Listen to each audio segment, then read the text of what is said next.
Students, आज के lecture में ही हम डिस्कस करेंगे properties of matter and there measurement. तो चलिए फिर स्टार्ट करते हैं हम लोग हमारे लेसन को। और सबसे पहले बात करते हैं प्रॉपर्टीज ऑफ मैटर की। यदि हम लोग किसी मैटर के प्रॉपर्टीज के बारे में बात करें तो सबसे पहली बात तो ये है कि हम मैटर के प्रॉपर्टीज को दो भागों में कैटेगराइज कर सकते हैं। उनकी कुछ प्रॉपर्टीज को, यानी कि मैटर के कुछ प्रॉपर्टीज को हम लोग बोलते हैं मैटर की फिजिकल प्रॉपर्टीज, और मैटर के कुछ प्रॉपर्टीज को हम लोग बोलते हैं उसकी केमिकल प्रॉपर्टीज। तो यहाँ पर पहले हमें ये देखना है कि मैटर के कौन से वाले प्रॉपर्टीज को हम लोग मैटर की फिजिकल प्रॉपर्टीज बोलते हैं और कौन से वाले प्रॉपर्टीज को हम लोग मैटर की केमिकल प्रॉपर्टीज बोलते हैं।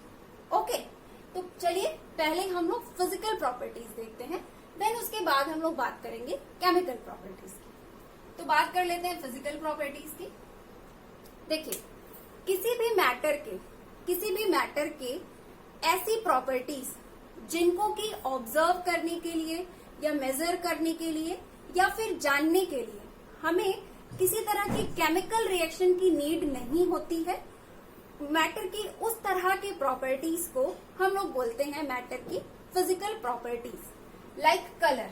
एग्जाम्पल के तौर पर अगर आप देख लो, कलर, जैसे हमें किसी मैटर का कलर बताना हो कि कोई भी मैटर किस कलर का है, तो क्या उसके लिए हमें किसी केमिकल रिएक्शन की नीड होती है? नहीं होती। जैसे अगर हम चलिए इस व्हाइट बोर्ड को ही ले लेते, बोर्ड क्या है, एक मैटर ही तो है। अब अगर आपसे मैं पूछूं कि इस बोर्ड का कलर क्या है, तो जस्ट आपने ऑब्जर्व किया और बता दिया कि ये व्हाइट कलर का है। इसके लिए आपको किसी केमिकल रिएक्शन करने की जरूरत नहीं पड़ी, किसी तरह की कोई आइडेंटिटी चेंज करने की जरूरत नहीं पड़ी। तो जो कलर है वो क्या है, वो किसी मैटर की फिजिकल प्रॉपर्टीज है। इसी तरह से और भी प्रॉपर्टीज है जिसे कि हम लोग मैटर की फिजिकल प्रॉपर्टी कहते हैं। Like smell. अगर स्मेल का क्या मतलब, सुगंध। अगर हमें किसी मैटर के स्मेल के बारे में बताना हो कि उसकी स्मेल कैसी है, तो क्या उसके लिए हमें कोई केमिकल रिएक्शन करनी पड़ेगी? नहीं, हम जस्ट उसको सूंघ करके बता देंगे कि इसकी स्मेल ऐसी है ना। इसी तरह से मेल्टिंग पॉइंट। अगर हम मेल्टिंग पॉइंट की बात करें तो मेल्टिंग पॉइंट पहले तो होता क्या, मेल्टिंग पॉइंट क्या होता है? मेल्टिंग पॉइंट की अगर हम लोग डिफाइन करें तो मेल्टिंग पॉइंट किसी सब्सटेंस का ऐसा टेम्परेचर है जिस पर कि वो सब्सटेंस या फिर वो मैटर जो है सॉलिड फॉर्म से लिक्विड फॉर्म में कन्वर्ट हो जाता है ना। वही होता है आपका मेल्टिंग पॉइंट। तो क्या अगर हमें वाटर का मेल्टिंग पॉइंट जानना हो, मतलब वाटर हमारा जब किसके फॉर्म में, सॉलिड के फॉर्म में है, जब हमारा आइस के फॉर्म में है, अब हमें उसे वाटर में कन्वर्ट करना है, उसे हमें मेल्ट करना है, उसे लिक्विड फॉर्म में ले जाना है। तो ले जाना है, और ले जाने पर जो भी टेम्परेचर लगेगा, क्या उस टेम्परेचर को जानने के लिए हमें कोई केमिकल रिएक्शन करानी पड़ेगी? नहीं करानी पड़ेगी। जस्ट थर्मामीटर का यूज करके हम मेजर कर लेंगे कि हाँ, वाटर का मेल्टिंग पॉइंट इतना है ना। तो ये जो इस तरह की प्रॉपर्टीज होती है ना, जिनको जानने के लिए किसी सब्सटेंस की या फिर ये कह लीजिए किसी मैटर की ऐसी प्रॉपर्टीज जिनको जानने के लिए हमें जस्ट ऑब्जर्वेशन करना पड़ता है, हमें जस्ट मेजरमेंट करना पड़ता है और किसी तरह का कोई केमिकल रिएक्शन नहीं करना पड़ता है, इस तरह की प्रॉपर्टीज को हम लोग मैटर की फिजिकल प्रॉपर्टी कहते हैं। ओके, तो आई होप कि आप लोगों को फिजिकल प्रॉपर्टीज ऑफ मैटर क्या होता है समझ में आ गया होगा। अब फिजिकल प्रॉपर्टीज ऑफ मैटर के बारे में मैं आपको ये बता दूं कि ये फर्दर 2 टाइप्स का हो जाता है, ठीक है। क्योंकि फिजिकल प्रॉपर्टीज की अगर हम लोग बात करें किसी मैटर की, तो कुछ ऐसी होती है जिनको आप मेजर कर सकते हो, जिनको आप क्या कर सकते हो, मेजर कर सकते हो। लेकिन कुछ ऐसी भी प्रॉपर्टी हो सकती है जिन्हें आप मेजर नहीं कर सकते, जैसे कि ऑर्डर हो गया या स्मेल हो गया। ध्यान से समझिएगा मैं क्या कहना चाहती हूँ। जैसे कि अभी फिजिकल प्रॉपर्टी क्या है आप लोग समझ ही चुके हो। इसके आगे की बात ये है कि किसी मैटर की जो फिजिकल प्रॉपर्टीज होती है वो फर्दर 2 टाइप्स की होती है। एक होती है क्वालिटेटिव प्रॉपर्टीज और दूसरी होती है क्वांटिटेटिव प्रॉपर्टीज। तो मैं इसी को बताना चाह रही हूँ कि क्वालिटेटिव प्रॉपर्टीज क्या होती है और क्वांटिटेटिव प्रॉपर्टीज क्या होती है। एक एक करके बताती हूँ तो वो ज्यादा इजी पड़ेगा, इजिली आप लोग समझ पाएंगे। देखिए, हम लोग क्वालिटेटिव प्रॉपर्टीज, मैटर के ऐसी फिजिकल प्रॉपर्टीज को हम लोग क्वालिटेटिव प्रॉपर्टीज बोलते हैं जिन्हें हम लोग मेजर नहीं कर सकते, लाइक स्मेल या फिर आप कह लीजिए ऑर्डर या स्मेल। अगर हम ऑर्डर या स्मेल की बात करें तो किसी भी सब्सटेंस का या किसी भी मैटर का स्मेल कैसा है इसे हम लोग जस्ट सूंघ करके यानी कि जस्ट ऑब्जर्व करके बता तो सकते हैं, लेकिन हम उसे नाप नहीं सकते, उसे मेजर नहीं कर सकते कि इसकी स्मेल कितनी है। लेकिन वहीं अगर हम लोग किसी सब्सटेंस की हाइट की बात करें तो किसी सब्सटेंस की हाइट कितनी है उसे तो हम लोग नाप भी सकते हैं, मेजर कर सकते हैं, है ना। मीटर का यूज करके आराम से मेजर करके बता सकते हैं कि हाँ इस सब्सटेंस की हाइट इतनी है। जैसे मान लीजिए मेरे पास ये मार्कर ही है ना। जैसे मेरे पास ये मार्कर ही है तो अगर मैं आपसे पूछूं कि इसका मेजरमेंट कितना है या अगर मैं आपसे पूछूं कि इसकी हाइट कितनी है तो आप इजीली इसको मेजर करके नाप करके बता दोगे कि ये 10 सेंटीमीटर का है ना। तो ये वाली जो प्रॉपर्टीज होती है मैटर की जिसको आप लोग मेजर कर सकते हो, जिसको आप नाप सकते हो, उस तरह की प्रॉपर्टीज को हम लोग मैटर की क्या बोलते हैं, quantitative properties. Okay, I think आप लोग समझ गए होंगे कि मैटर की ऐसी फिजिकल प्रॉपर्टी जिसे आप मेजर नहीं कर सकते वो मैटर की क्वालिटेटिव फिजिकल प्रॉपर्टी होती है, और मैटर की ऐसी प्रॉपर्टी जिसे कि आप मेजर कर सकते हो वो मैटर की क्वांटिटेटिव प्रॉपर्टी होती है। क्वालिटेटिव प्रॉपर्टी को समझने के लिए आप एग्जांपल ले लीजिए ऑर्डर या स्मेल, और क्वांटिटेटिव प्रॉपर्टीज को आप समझने के लिए एग्जांपल के तौर पे आप मेंशन कर लीजिए हाइट। इसी तरह से आप वेट भी लिख सकते हैं, वॉल्यूम भी लिख सकते हैं। आप वेट भी तो मेजर कर सकते हैं ना, किसी भी चीज का आप लोग इजिली वेट मेजर कर सकते हैं कि ये कितने किलोग्राम का है, 1 किलोग्राम है कि 2 किलोग्राम है कि 3 किलोग्राम है ना, इजिली मेजर कर सकते हैं। तो वेट भी क्या हो जाएगा, वेट भी आपका क्वांटिटेटिव प्रॉपर्टी हो जाएगा। ओके, तो यहाँ पे फिजिकल प्रॉपर्टीज क्या होती है ये क्लियर हो गया। चलिए अब हम लोग मैटर के किसके बारे में बात करेंगे, केमिकल प्रॉपर्टीज के बारे में बात करेंगे। तो आ जाते हैं केमिकल प्रॉपर्टीज में। अब इसको ध्यान से समझिएगा कि किसी मैटर की केमिकल प्रॉपर्टी क्या होती है। देखिए, किसी भी मैटर की ऐसी प्रॉपर्टी जिसको जानने के लिए, जिसको ऑब्जर्व करने के लिए, जिसको मेजर करने के लिए हमें किसी केमिकल चेंज की नीड होती है या केमिकल रिएक्शन की नीड होती है, तो उस तरह की प्रॉपर्टीज को हम लोग मैटर की केमिकल प्रॉपर्टीज कहते हैं। जैसे मान लीजिए आप लैब में हैं और आपको कोई केमिकल दिया जाए और आपसे पूछा जाए कि बताइए इस केमिकल की रिएक्टिविटी कैसी है, इसकी रिएक्टिविटी कैसी है। रिएक्टिविटी का मतलब कि वो अगर हम उसको किसी दूसरे केमिकल के साथ रिएक्ट कराएं तो वो फास्ट रिएक्ट करेगा कि स्लो रिएक्ट करेगा, ये आपको बताना है। ठीक है, रिएक्टिविटी का डेफिनेशन होता है रिएक्शन करने की दर, मतलब कि वो कितना फास्ट रिएक्शन करेगा या फिर कितना स्लो रिएक्शन करेगा। ठीक, तो मान लीजिए आप लैब में हैं और आपको कोई केमिकल दिया जाए और आपसे पूछा जाए कि इसकी रिएक्टिविटी कितनी है, तो क्या आप जस्ट उसको आई से देख करके बता लोगे कि इसकी रिएक्टिविटी कितनी होगी? नहीं बता पाओगे। या फिर जस्ट आप लोग किसी मीटर या थर्मामीटर का यूज करके आप बता लोगे कि इसकी रिएक्टिविटी कितनी है? नहीं बता पाओगे। अगर आपसे किसी केमिकल की रिएक्टिविटी पूछी जाएगी तो आपको क्या करना पड़ेगा, उसको पहले किसी दूसरे केमिकल के साथ रिएक्ट कराना पड़ेगा, उसका रिएक्शन कराना पड़ेगा। और जब आप रिएक्शन कराओगे तब आपको पता चल पाएगा कि हाँ ये फास्ट रिएक्ट कर रहा है कि स्लो रिएक्ट कर रहा है ना। तो रिएक्टिविटी कैसी प्रॉपर्टी हो गई मैटर की? केमिकल प्रॉपर्टी हो गई, है ना, केमिकल प्रॉपर्टी हो गई। उसको जानने के लिए हमें केमिकल रिएक्शन कराना पड़ेगा। तो किसी भी मैटर की ऐसी प्रॉपर्टी जिसको मेजर करने के लिए या ऑब्जर्व करने के लिए हमें केमिकल रिएक्शन कराना पड़े, उस तरह की प्रॉपर्टीज को हम लोग केमिकल प्रॉपर्टीज कहते हैं। इसका एग्जाम्पल है रिएक्टिविटी एंड सॉल्युबिलिटी। अगर हम लोग सॉल्युबिलिटी की बात करें तो सॉल्युबिलिटी क्या होता है? सॉल्युबिलिटी का मतलब होता है किसी सब्सटेंस का किसी लिक्विड में डिसॉल्व होने की टेंडेंसी।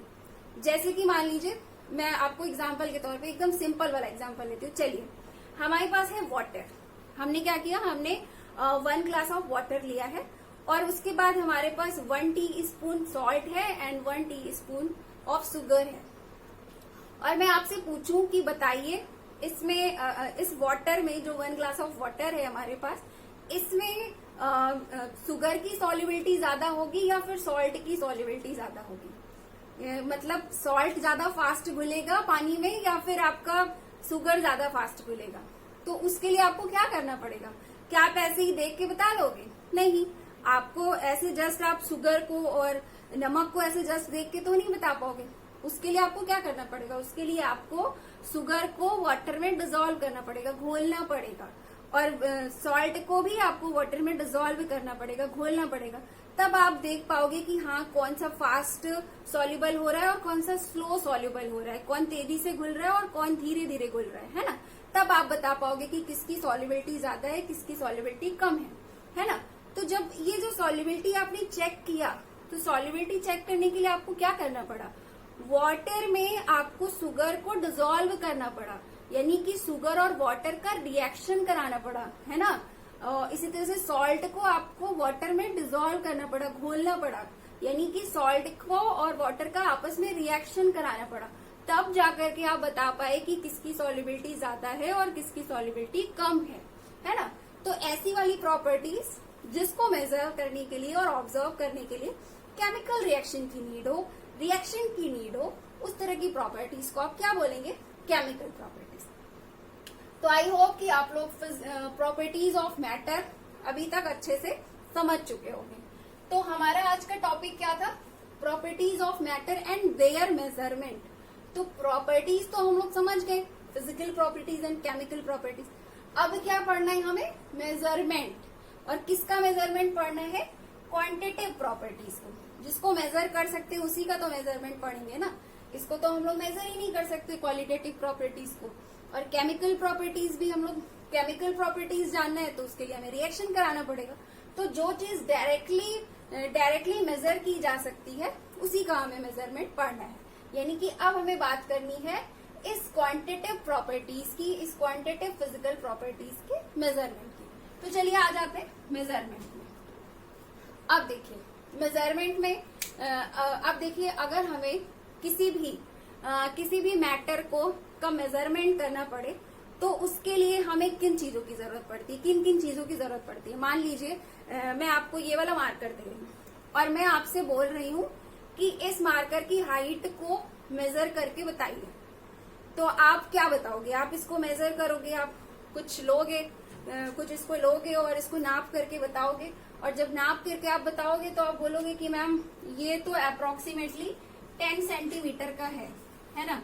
अगर जैसे मान लीजिए ये आपका मार्कर है और मैं आपसे बोलूं कि इसको मेजर करके बताइए कि ये कितना है, इसकी हाइट कितनी है, तो आप क्या बताओगे? आप इसको जस्ट नापोगे और नाप करके बता दोगे, मेजर करके बता दोगे कि मैम ये 10 सेंटीमीटर का है ना।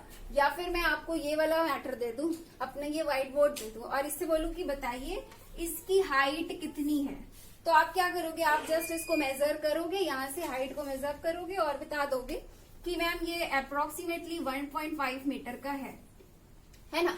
तो जब आपने किसी सब्सटेंस को मेजर किया, उसको नापा, तो नापने के लिए, मेजर करने के लिए आपको किन चीजों की जरूरत पड़ी? 2 चीजों की जरूरत पड़ी। पहला तो नंबर, जैसे कि यहाँ पे 1.5 है, यहाँ पे 10 है। और दूसरी चीज क्या है? यूनिट, जैसे कि यहाँ पे यूनिट क्या है? सेंटीमीटर, और यहाँ पे यूनिट क्या है? मीटर, है ना। मैं ये बोलना चाह रही हूँ कि जब भी हम लोग किसी भी फिजिकल क्वांटिटी का मेजरमेंट करते हैं, किसी भी मैटर का मेजरमेंट करते हैं, किसी भी मैटर की फिजिकल क्वांटिटी को मेजर करते हैं, तो हमें बेसिकली किन चीजों की जरूरत पड़ती है? 2 चीजों की जरूरत पड़ती है। एक तो नंबर का, दूसरा यूनिट का, है ना। जैसे अगर मैं आपसे किसी इंसान की ही हाइट पूछूं कि इसकी हाइट कितनी है, तो अगर आप बताते हो कि ये 5 फीट का है, 5 फीट एंड 5 इंच का है, तो वहां पे भी तो आपने क्या यूज किया? वहां पे आपने 5 जो बताया वो क्या है? वो नंबर है। और जो आपने फीट बताया, इंच बताया, वो सब क्या है? यूनिट है ना। तो किसी भी चीज को या किसी भी मैटर को मेजर करने के लिए हमें दो चीजों की जरूरत पड़ती है। एक होता है नंबर और दूसरा होता है यूनिट। ठीक है, इतनी बात आप लोगों की क्लियर। अब इसके आगे की बात समझिए। इसके आगे की बात यह है कि नंबर का तो कोई इशू नहीं है। नंबर तो हम लोग बचपन से पढ़ते आ रहे हैं 1 to 100, और फिर हम उसके आगे बहुत सारे बड़े बड़े नंबर्स भी बना सकते हैं और बहुत सारे स्मॉलर भी नंबर्स बना सकते हैं। तो नंबर के लिए तो कोई इशू नहीं है। और नंबर तो मतलब पूरी दुनिया में ही इंटरनेशनल लेवल पर एक ही जैसा है, सब जगह मैथ से एक ही जैसी है। बात जो हमें करनी है, किसकी करनी है? वो यूनिट की करनी है। यूनिट को हमें समझना है, यूनिट को हमें सीखना है। यहाँ पे some basic concepts of chemistry में हमें क्या सीखना है, यूनिट सीखना है कि केमिस्ट्री में कौन कौन सी यूनिट यूज की जाती है और कैसे कैसे की जाती है, इसी को हमें सीखना है क्योंकि नंबर तो हम लोग बचपन से सीख रहे हैं। तो चलिए अब मैं आपको यूनिट से रिलेटेड पहले एक स्टोरी बताती हूँ, देन हम लोग यूनिट की बात करेंगे। देखिए शुरू में क्या होता था, पहले के टाइम पे क्या होता था कि अलग अलग देशों में, अलग अलग कंट्रीज में क्या होता था, किसी चीज को मेजर करने के लिए लोग अलग अलग यूनिट का यूज करते थे। जैसे कि किसी कंट्री में वेट को, सॉरी आपके मास को चेक करने के लिए किलोग्राम यूनिट का यूज करते थे। तो किसी कंट्री में पॉन्ड का यूज करते थे, पाउंड का यूज करते थे कि इतने पाउंड का है ये। किसी कंट्री में आपका क्या होता था, हाइट किलोमीटर में चेक करते थे, तो किसी दूसरी कंट्री में हाइट को मीटर में चेक करते थे। तो हर कंट्री में क्या होता था, चीजों को मेजर करने के लिए अलग अलग तरह की यूनिट का यूज होता था। तो वैसे में होता क्या था कि जैसे दो कंट्री आपस में किसी चीज को लेकर के कम्युनिकेट कर रही है, किसी मैटर के बारे में बात कर रही है कि इसकी हाइट इतनी है, इसका वेट इतना है, इसकी लेंथ इतनी है, तो वहां पे क्या होता था, अब एक देश के लोग अलग तरह की यूनिट के बारे में बात कर रहे हैं और दूसरे देश के लोग अलग तरह की यूनिट को लेकर के बात कर रहे हैं। तो वहां पे क्या होता था, कंफ्यूजन होता था, प्रॉब्लम होती थी कि ये क्या बात कर रहे हैं, कोई किलोमीटर में बता रहा है, कोई मीटर में बता रहा है, तो बहुत प्रॉब्लम होती थी, सब लोग अलग अलग यूनिट यूज करते थे। तो उसी में क्या किया गया, उसी में ये कंफ्यूजन ना हो, ये प्रॉब्लम ना हो, पूरी दुनिया में इंटरनेशनल लेवल पे सेम यूनिट यूज हो और किसी तरह का कोई कम्युनिकेशन प्रॉब्लम ना हो, तो उसी के लिए यूनिट का एक सिस्टम बनाया गया जिसका नाम है the international system of unit, यानी कि एसआई यूनिट। जैसे अभी हम लोग एसआई यूनिट का नाम आप लोग सुन रहे होंगे, काफी टाइम से हाई स्कूल में भी आप लोगों ने सुना होगा। तो ये एसआई यूनिट क्या है, ये एसआई यूनिट जो है वो एक ऐसी इंटरनेशनल यूनिट है जो कि क्या है, आपके 7 फिजिकल क्वांटिटी की एक इंटरनेशनल यूनिट बताती है, एक ऐसी यूनिट बताती है जो कि पूरी दुनिया में यूज हो, ठीक है, ताकि कम्युनिकेशन को लेके प्रॉब्लम ना हो। जैसे लैंग्वेज में प्रॉब्लम होती है ना कि किसी देश में लोग उर्दू में बोलते हैं, कहीं पे हिंदी में बोलते हैं, कहीं पे इंग्लिश में बोलते हैं। तो उस तरह से क्या होता है कि जब इंटरनेशनल लेवल पर बातें होती हैं तो अलग अलग लैंग्वेज होने की वजह से लोग बात नहीं कर पाते थे, शुरू में प्रॉब्लम होती थी। तो तभी इंग्लिश को क्या किया गया था, एक ग्लोबल लैंग्वेज बना दिया गया था, ताकि सब लोग दूसरे देश के लोगों से लोग इंग्लिश में बात करें तो प्रॉब्लम ना हो। उसी तरह से यूनिट के केस में भी किया गया, इंटरनेशनल यूनिट बना दी गई, ठीक है। तो उसी यूनिट को हम लोग एसआई यूनिट बोलते हैं। अब एसआई यूनिट क्या है, हम लोग इसे डिस्कस करेंगे। देखिए एसआई यूनिट्स के अंडर में क्या किया गया है, सेवन बेसिक या फिर कह लीजिए बेस फिजिकल क्वांटिटीज को रखा गया है और उनकी यूनिट बताई गई है जो कि इंटरनेशनल लेवल पर यूज होती है। क्या बताई गई है, पहली जो बेस फिजिकल क्वांटिटी रखी गई है वो है लेंथ, और लेंथ की यूनिट को बताया गया है मीटर। मास की यूनिट को क्या बताया गया है, किलोग्राम। टाइम की यूनिट को क्या बताया गया है, सेकंड। और एसआई यूनिट में इलेक्ट्रिक करंट का यूनिट क्या बताया गया है, एम्पियर। थर्मोडायनेमिक टेम्परेचर की बात करें तो टेम्परेचर की जो एसआई यूनिट होती है वो होती है आपकी केल्विन।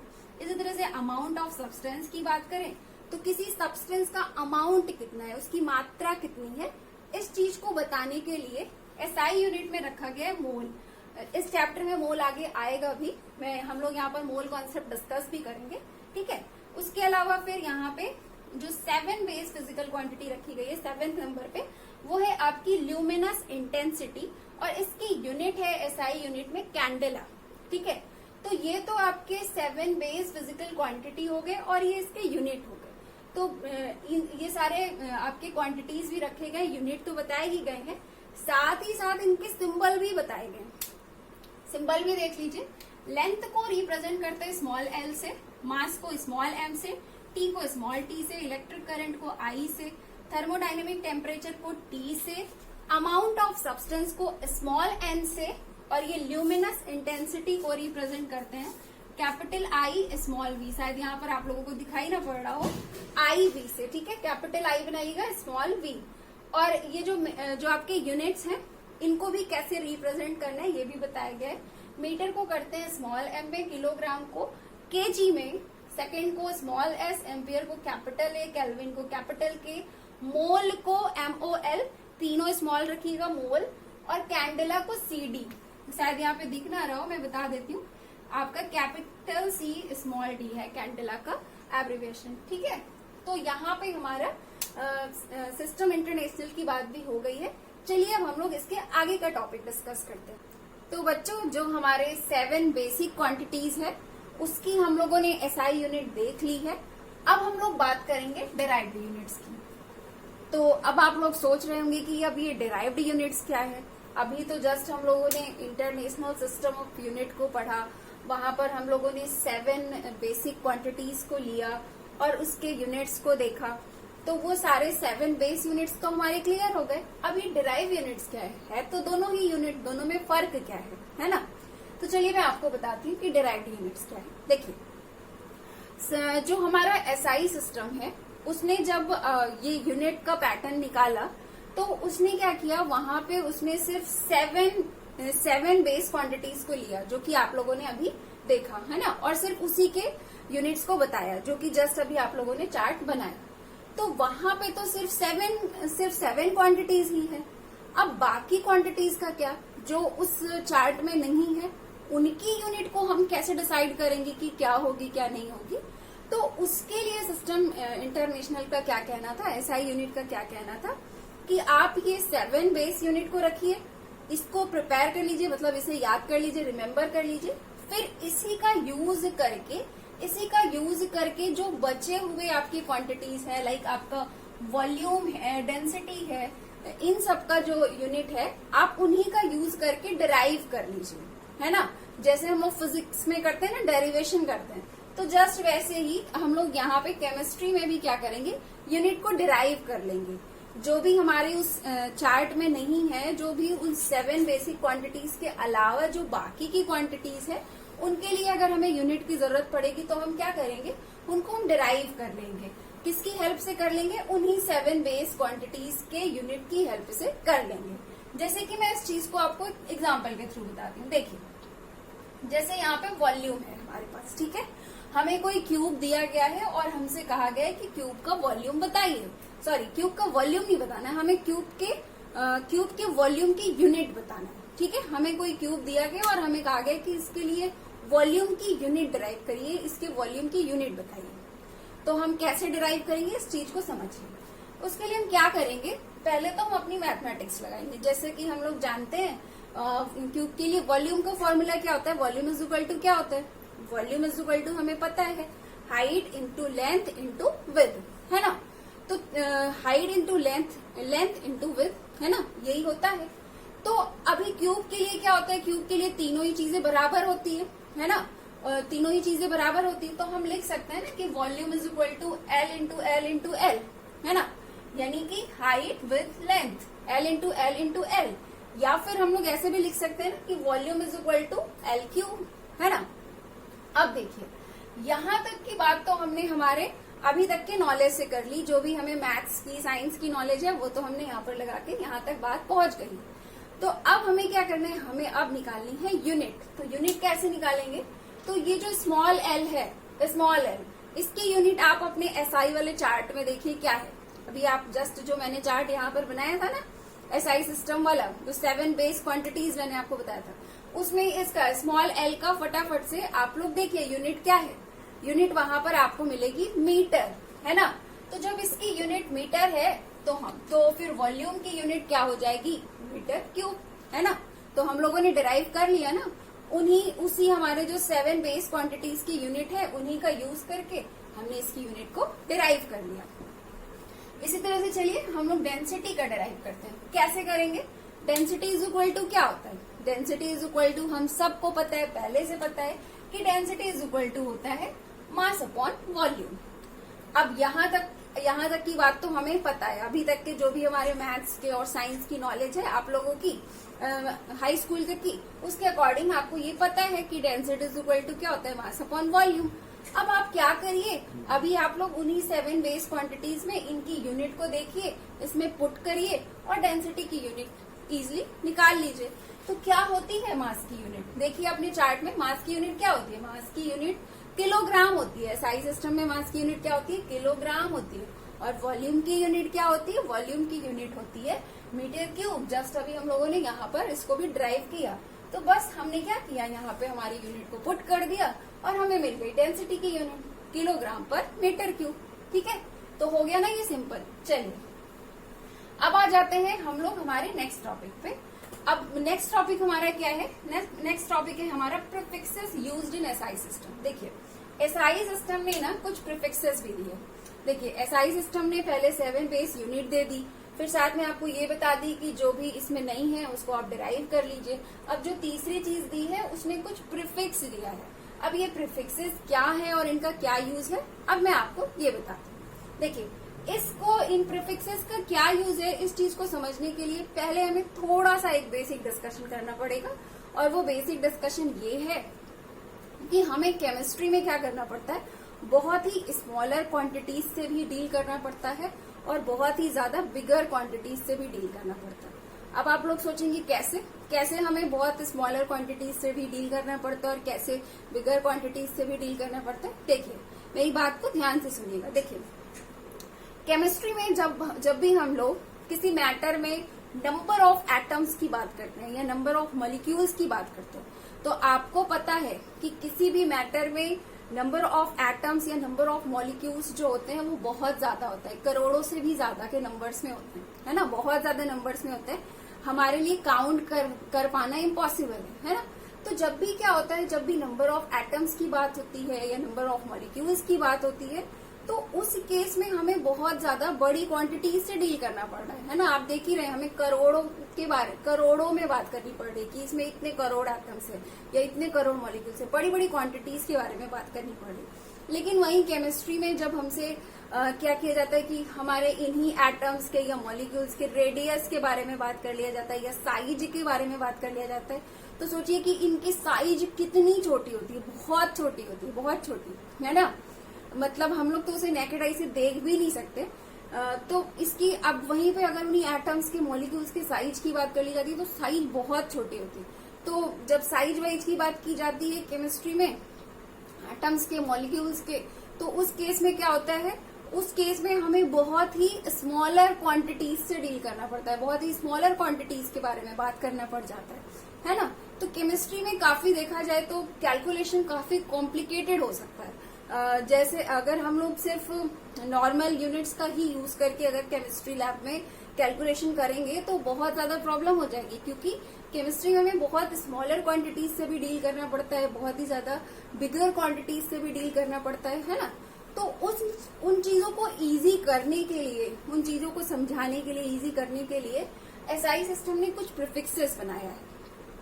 अब प्रीफिक्स क्या बनाया है, इसका कैसे यूज होता है, मैं इस चीज को आप एक एग्जाम्पल के थ्रू समझाती हूँ। देखिए होता क्या है, आप लोगों ने देखा होगा एग्जाम्स में जब क्वेश्चंस दिए जाते हैं तो कभी कभी क्या करते हैं कि आपसे मतलब कोई क्वेश्चन पूछ रहे हैं केमिस्ट्री में, इवन फिजिक्स में भी, तो आपसे कुछ क्वेश्चन वगैरह पूछा जाता है और आपको वहां पे जैसे एटम का यूज हो रहा है यहाँ पे वो, या फिर मॉलिक्यूल्स है, तो अगर एटम्स का डायमीटर दिया है, एटम का रेडियस दिया है या मॉलिक्यूल का रेडियस दिया है, तो वहां पे आपको देगा, क्वेश्चन में देगा मीटर में, कहेगा कि हमारा एक एटम है और उसका जो रेडियस है वो हमारा 0.0000002 मीटर है, ऐसा कुछ दे देगा।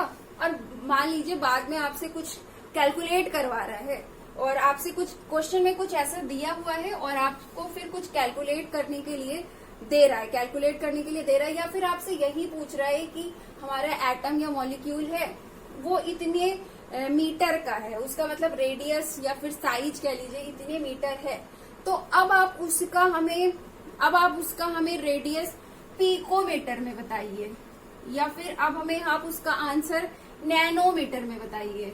ऐसे करके क्वेश्चन पूछ देता है क्वेश्चन में चीज अलग यूनिट में देगी, मीटर में देगी, और फिर आंसर हमसे पूछेगी पिकोमीटर में बताइए, नैनोमीटर में बताइए।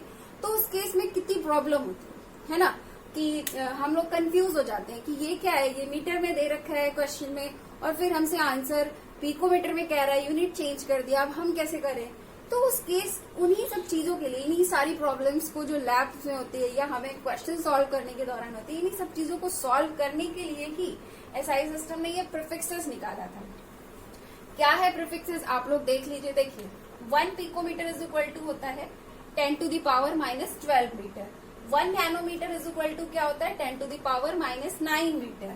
1 माइक्रोमीटर इज इक्वल टू क्या होता है 10 to the power -6 मीटर। ठीक है, तो इसी तरह से क्या होता है यूनिट कन्वर्जन, जो यूनिट कन्वर्जन होता है उसको हेल्प करने के लिए ही एसआई सिस्टम ने ये प्रीफिक्सेस निकाला था। तो वो सारे प्रीफिक्सेस और उनके मल्टीपल्स यहाँ पर मैंने मेंशन कर दिए हैं, आप लोग इसे देख लीजिए। बहुत सिंपल सी चीज है, जस्ट इसको आपको ऐसे ही लर्न करना है कि 1 पिकोमीटर इज इक्वल टू होता है 10 to the power -12, nanometre is equal to होता है 10 to the power -9 metre, 1 micrometre is equal to होता है 10 to the power -6 मीटर। ये इसी तरह से होता है। तो ये सारे प्रीफिक्सेस हैं, ये सारे मल्टीपल्स हैं, इनको आप लोग देख लीजिएगा और इनका यूज कहाँ होगा, कैसे होगा, वो मैंने बता दिया है। फिलहाल इसको आपको बहुत ज्यादा इसके लिए परेशान होने की जरूरत नहीं, इसे आप जानते रहिए। आगे जब न्यूमेरिकल्स वगैरह होंगे तो वहां पे ये चीजें बार बार यूज होंगी और आपको खुद पे खुद याद हो जाएंगी। ठीक है, तो इसको जानते रहिए। चलिए, अब हम लोगों ने काफी ज्यादा बात कर ली है मैटर की प्रॉपर्टीज की, फिजिकल प्रॉपर्टी भी देख ली, केमिकल प्रॉपर्टी भी देख ली, और फिर उसके बाद हम लोगों ने क्या किया है कि मैटर के जो भी क्वांटिटीज हैं उनके मेजरमेंट के लिए बहुत सारी यूनिट्स भी देख ली। हम लोगों ने एसआई सिस्टम की बात कर लिया, फिर एसआई सिस्टम ने क्या क्या दिया ये भी हम लोगों ने देख लिया कि एसआई सिस्टम ने 7 बेस यूनिट दिया, वो देख लिया। उन्होंने डिराइव्ड यूनिट्स कैसे निकालते वो बताया हमने, वो भी देख लिया। फिर उन्होंने प्रीफिक्सेस वगैरह दिए हमारी प्रॉब्लम्स को सॉल्व करने के लिए, तो वो भी हम लोगों ने देख लिया। चलिए, ये सब चीजें हम लोगों ने देख लिया। अब हम लोग क्या करेंगे, अब हम लोग कुछ सिंपल से फिजिकल क्वांटिटीज की बात करेंगे। ठीक है, फिजिकल क्वांटिटीज मतलब physical properties, quantitative physical properties. अब हम लोग कुछ क्वांटिटेटिव फिजिकल प्रॉपर्टीज के बारे में बात करेंगे। सिर्फ 2 बात करना है यहाँ पे, एक है हमारा मास एंड वेट और दूसरा है हमारा टेम्परेचर। उसके अलावा वॉल्यूम और डेंसिटी भी यहाँ पर आप लोग समझ ही चुके हो। तो अभी यहाँ पे सिर्फ 2 क्वांटिटीज की हम लोग और बात कर लेते हैं। चलिए देखते हैं क्या होता है मास एंड वेट, क्या होता है और इसकी यूनिट क्या होती है। तो मास एंड वेट की अगर हम लोग बात करें तो सबसे पहले तो हमें मास एंड वेट के बीच डिफरेंस ही समझ लेना चाहिए, दोनों की डेफिनेशन समझ लेना चाहिए, दोनों के बीच डिफरेंस समझ लेना चाहिए। होता क्या है, ज्यादातर बच्चे क्या होते हैं, उनसे पूछिए कि मास क्या होता है, वेट क्या होता है, तो ज्यादातर बच्चे सोचते हैं कि मास एंड वेट दोनों एक ही चीज है, दोनों का मतलब वजन ही होता है, दोनों किसी चीज के, किसी मैटर के सिर्फ अमाउंट को ही बताता है। ज्यादातर बच्चे ऐसे सोचते हैं, पर मैं आपको बता दूं कि मास एंड वेट 2 अलग अलग चीजें हैं। अब क्या है, मास का क्या मतलब होता है, वेट का क्या मतलब होता है, मैं आपको बताती हूँ। देखिए, किसी मैटर का जो मास होता है ना, मास, जैसे मैं बोल रही हूँ कि ये आपका, चलिए मैं ये नहीं, कोई मैटर है हमारे पास और मैं उसको बोल रही हूँ कि वो हमारा 50 kg का है, वो 50 kg का है। 50 kg का मतलब समझिए। देखिए, किसी जो मैटर का जो मास होता है ना, मास जो हम लोग ऐसे 50 kg बोलते हैं, ये सब एक्चुअल में किसी मैटर का मास होता है। किसी मैटर का मास एक्चुअल में उस मैटर का अमाउंट होता है। ठीक है, मास क्या होता है, मास जो होता है वो किसी मैटर के अमाउंट को बताता है कि इसकी मात्रा कितनी है। जैसे 50 kg मैंने आपको बता दिया, 5 kg मैंने आपको बता दिया, तो ये सब क्या है, ये सब मास है। आप अमाउंट बता रहे हो कि ये इतना किलोग्राम है, ये इतना किलोग्राम है। तो जब भी आप किसी मैटर के अमाउंट को बताते हो ना, तो वो एक्चुअल में मास होता है। लेकिन अगर हम लोग वेट की बात करें तो वेट क्या होता है, वेट एक्चुअल में कोई अमाउंट नहीं होता है। वेट एक्चुअल में फोर्स को बताता है कि किसी ऑब्जेक्ट में कितना ग्रेविटेशनल फोर्स लग रहा है। वेट एक्चुअल में क्या बताता है, वेट एक्चुअल में किसी मैटर पर लगने वाले ग्रेविटेशनल फोर्स को बताता है। और मास क्या बताता है, मास जो होता है वो किसी मैटर के अमाउंट को बताता है। तो दोनों अलग अलग चीजें हो गई ना, मास और वेट दोनों अलग अलग चीजें हो गई। मास तो अमाउंट बता रहा है मैटर का, और वेट क्या बता रहा है, वेट तो ये बता रहा है कि हमारे मैटर पर कितना ग्रेविटेशनल फोर्स लग रहा है। ठीक है, तो ये दोनों अलग अलग चीजें होती है। तो मास की पहले मैं यूनिट बता दूं आपको। मास की एसआई यूनिट होती है किलोग्राम, ये आप लोगों को पता भी है, अभी जो चार्ट हम लोगों ने देखा था वहां पर था ये। और अब चलिए वेट की बात कर ले तो वेट की एसआई यूनिट न्यूटन होती है। चलिए तो मास और वेट क्या है आप लोग समझ गए हैं, इसकी यूनिट भी आप लोगों ने देख ली है। अब मैं आपको मास और वेट से रिलेटेड एक नोट पॉइंट बताना चाहती हूँ, आप लोग उसको नोट डालकर अपनी कॉपी पे मेंशन कर लीजिएगा। देखिए वो क्या है, होता क्या है, जैसे मास जो होता है ना, मास किसी भी सब्सटेंस का मास जो होता है वो ऑलवेज कांस्टेंट होता है। मतलब आप किसी भी सब्सटेंस को या किसी भी मैटर को अगर उसका मास 5 kg है तो 5 kg है तो वो अगर आप पृथ्वी पर हो, पृथ्वी ग्रह में हो, तो भी उसका मास जो है वो 5 kg ही रहेगा। और किसी दूसरे ग्रह पर ले जा करके भी वहां पर अगर उसका मास चेक किया जाए तो 5 kg ही आएगा। लेकिन जो वेट होता है ना, वेट कांस्टेंट नहीं होता, वेट चेंज होता है। कैसे चेंज होता है? वेट तो आपको पता है, वेट क्या आता है, वेट एक्चुअल में कितना किसी सब्सटेंस पे कितना ग्रेविटेशनल फोर्स लग रहा है उस चीज को एक्सप्रेस करता है। तो ग्रेविटी तो हर जगह चेंज होती है ना, तो वेट क्या होता है, वेट कांस्टेंट नहीं होता। हो सकता है किसी सब्सटेंस का वेट जो है पृथ्वी पर, अगर पृथ्वी पर कुछ और है तो अगर दूसरे ग्रह में आप चेक करोगे जहां पे ग्रेविटेशनल फोर्स अलग लग रही है तो वहां पे उसका वेट भी अलग आएगा। ठीक है, तो ये एक सिंपल सी नोट पॉइंट था, आप लोग मेंशन कर लीजिएगा। चलिए अब आ जाते हैं हम लोग नेक्स्ट फिजिकल क्वांटिटी में। नेक्स्ट फिजिकल क्वांटिटी है हमारे पास टेम्परेचर। तो टेम्परेचर के बारे में पहले मैं आपको ये बता दूं कि टेम्परेचर को हम लोग 3 तरीकों से एक्सप्रेस कर सकते हैं, करते हैं। और या फिर आप ये कह लीजिए कि टेम्परेचर की यहाँ पर हमारे पास 3 यूनिट्स है ना। एक है आपका डिग्री सेल्सियस, एक है आपका, दूसरा है आपका डिग्री फ़ारेनहाइट और तीसरा है आपका केल्विन। तो सबसे पहले तो मैं आपको ये क्लियर कर दूं कि इन तीनों में से जो केल्विन है ये इसकी एसआई यूनिट है। ओके, और बाकी दो जो है वो नॉर्मली जो यूज होती है वो है। चलिए पहले मैं आपको डिग्री सेल्सियस और डिग्री फ़ारेनहाइट के बारे में कुछ बातें बता देती हूँ। देखिए नॉर्मली जब हम लोग रूम टेम्परेचर वगैरह की बात करते हैं, एनवायरमेंट के टेम्परेचर की बात करते हैं, तो उस केस में हम लोग डिग्री सेल्सियस का यूज करते हैं, है ना। हम लोग बोलते हैं कि आज टेम्परेचर 25 डिग्री सेल्सियस है, रूम टेम्परेचर आज कितना है, 25 डिग्री सेल्सियस है, ऐसा कुछ डिस्कस करते हैं। और ये जो डिग्री फ़ारेनहाइट वगैरह होती है ये कहाँ पे यूज होती है, ये नॉर्मली हम लोग, होता नहीं जैसे ह्यूमन बॉडी का टेम्परेचर बताते हैं, ह्यूमन बॉडी का टेम्परेचर बताते हैं ना, किसी को फीवर आ जाता है तो हम लोग बोलते हैं कि इसको 100 डिग्री फीवर है, तो वो एक्चुअल में 100 डिग्री सेल्सियस नहीं होता है ना, वो क्या होता है 100 डिग्री फ़ारेनहाइट होता है। तो ये जो फ़ारेनहाइट वगैरह जो होता है ये बेसिकली इस तरह की जगहों पे यूज होता है, मेडिकली यूज होता है, ठीक है, सिंपली।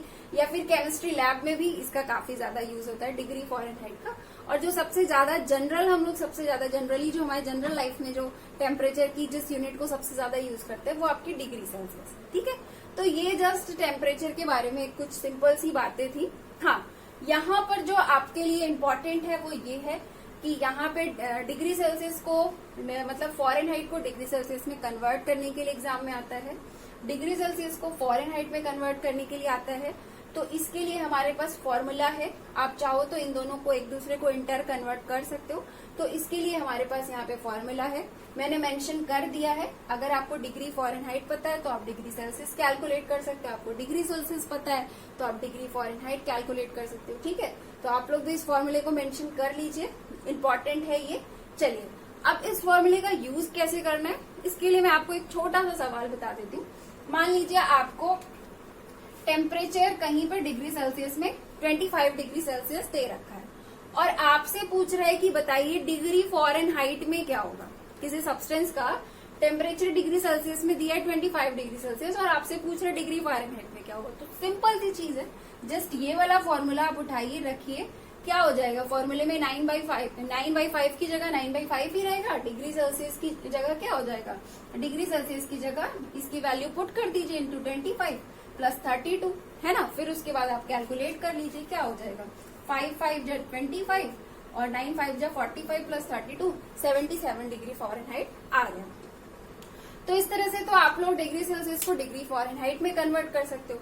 इस तरह से मैं आपको और बता देती हूँ, देखिए इसी तरह से आप लोग चाहिए तो आप लोग डिग्री सेल्सियस को केल्विन में भी कन्वर्ट कर सकते हैं। तो इसको कैसे कन्वर्ट करना है मैं इसका भी आपको तरीका बता देती हूँ, फॉर्मूला बता देती हूँ और तरीका भी बता देती हूँ क्या है। देखिए केल्विन = होता है डिग्री सेल्सियस प्लस 273, ओके, जैसे मान लीजिए आपको किसी सब्सटेंस का टेम्परेचर डिग्री सेल्सियस में पता है कि कोई सब्सटेंस है उसका टेम्परेचर डिग्री सेल्सियस में 25 डिग्री सेल्सियस है, आपको केल्विन में कैलकुलेट करना है। तो बस क्या करिए, बस कुछ नहीं, एकदम सिंपल, केल्विन में कैलकुलेट करने के लिए आप 273 में 25 को ऐड कर दीजिए, बस आंसर आपका आ जाएगा। ओके, तो ये आपका केल्विन में आ गया। तो इस तरह से आप इसको डिग्री सेल्सियस को केल्विन में चेंज कर सकते हैं। ठीक है, तो यहाँ पे हमारा आज का टॉपिक कंप्लीट हो गया है। अब हम लोग मिलेंगे नेक्स्ट लेक्चर में। Have a nice day, thank you so much.